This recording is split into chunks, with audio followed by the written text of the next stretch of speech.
Ganito calicut mangyayari kapag malawag ang tapping wire nayo. I-assemble lang natin. Yan, mangyayari nyo pag maluwag. Oh no! Sabi kinaan. Ito yung sumawag.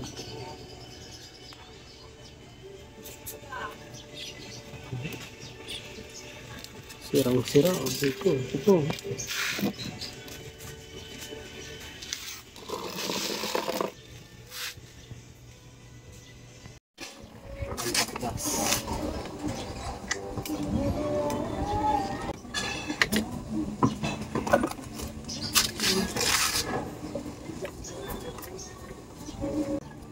Let's go.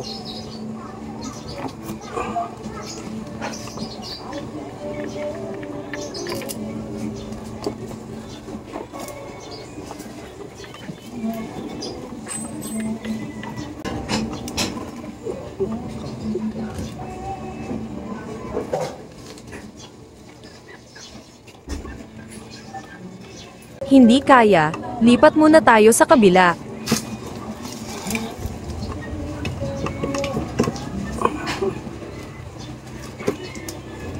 Intro muna tayo kalikot. Yeba! Kalikot Teacher Video. So yun, baklasin muna natin itong kabilang side. Ikot-ikot, hanggang likod. Dito. Ikot. Corroded na. Naglabas na rin siya ng chemical. Nag-leak na. Pagbuko ko na yun dito. Check natin mamaya. Nag-corrode. Kailangan na ng corrosion.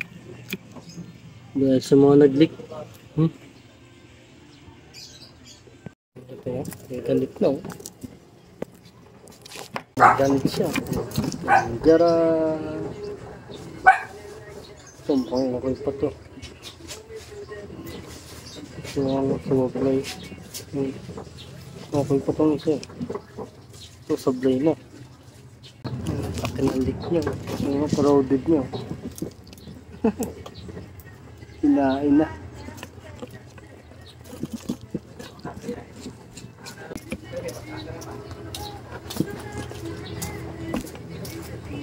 May amoy siya.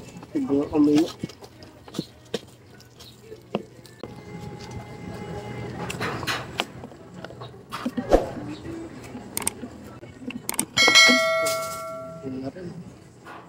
Iba na yung ito. Parang tupat ko.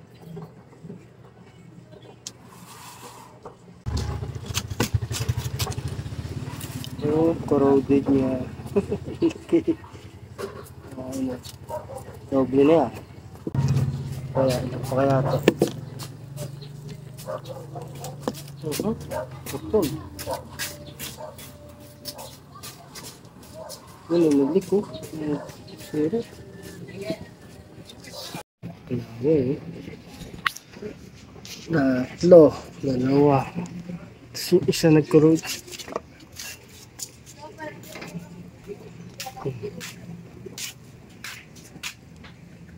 Isolansin unit natin lahat ng meals. Ito yan. 0.3 na. Tingnan natin itong isa. Bagsak na rin. Maari pa natin magamit itong nabarahan ng bolt, remedyo lang. Ito nakalikot yung mga sira. 2, 4, 6, 8, 8. Meanwhile, Hello guys, ako nga pa si Jopran at may dumating na tayong parcel. Ito yung battery 32650 B1.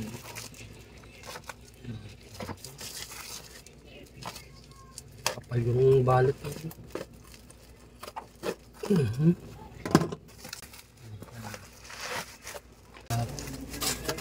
Kabalot siya parang candy.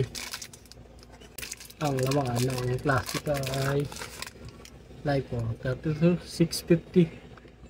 Hindi natin yung voltahe isa-isa. Positive.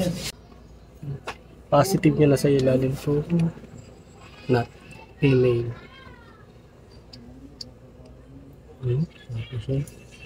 Sa reading niya, 3.3. Isa pa. Check natin yung volts, pati yung polarity. Alamin natin kung B1 talaga yung dumating. 3.3. Nag-manual balancing na tayo. Kaligot. 2 days later. Sa ating manual balancing, tanggal. Tapos titignan natin yung voltahe. Kung pare-pareho na. Saka natin i-assemble to 12 volts. Natin yung mga voltahe. Ganda yung tester. 3.309.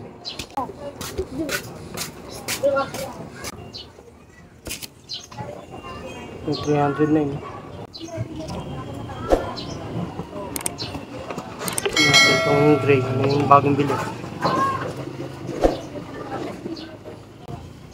3.309. Iyan na natin. Bumuo tayo ng Gumawa din tayo kalikot ng dalawa S12P holder.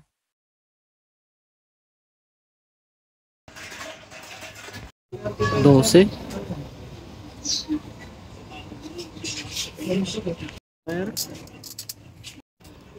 Mode 2S. Dalawang battery. Tayo ng 2S 12P cabling wire. Doble yan ah. Saka dapat maigpit yung bawat kanto. Ito yung bago, yung kulay gray.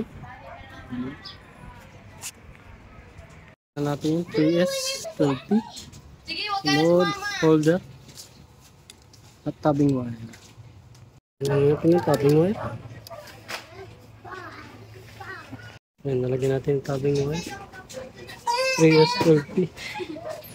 Kompleto na natin yung 4S 12P tabbing wire. Tapos nilagyan na natin ng end yung mga tornilyo. Sa dulo may mga abang. Yan.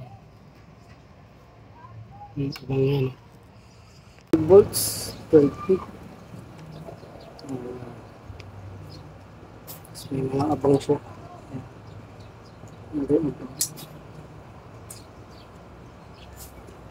Sa BMS saka pati balancer. Itong BMS. Normal na natin. Inang tayo. Paligot. Nagawa na natin yung abang. Ininang na rin natin yung sa ating tabbing wire. Lagyan natin yung na safety. Sunod ito. Tatap na lang natin dito sa ibabaw. Ringan na nga natin.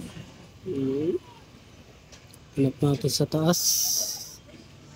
Siya ng ating AB. 6 ampere ang discharge niya. Siya. 6 ampere yan. AB. Ang BMS ay 4S. 12 volts. 50 ampere. Discharge niya. 50 ampere. Charge 25 ampere.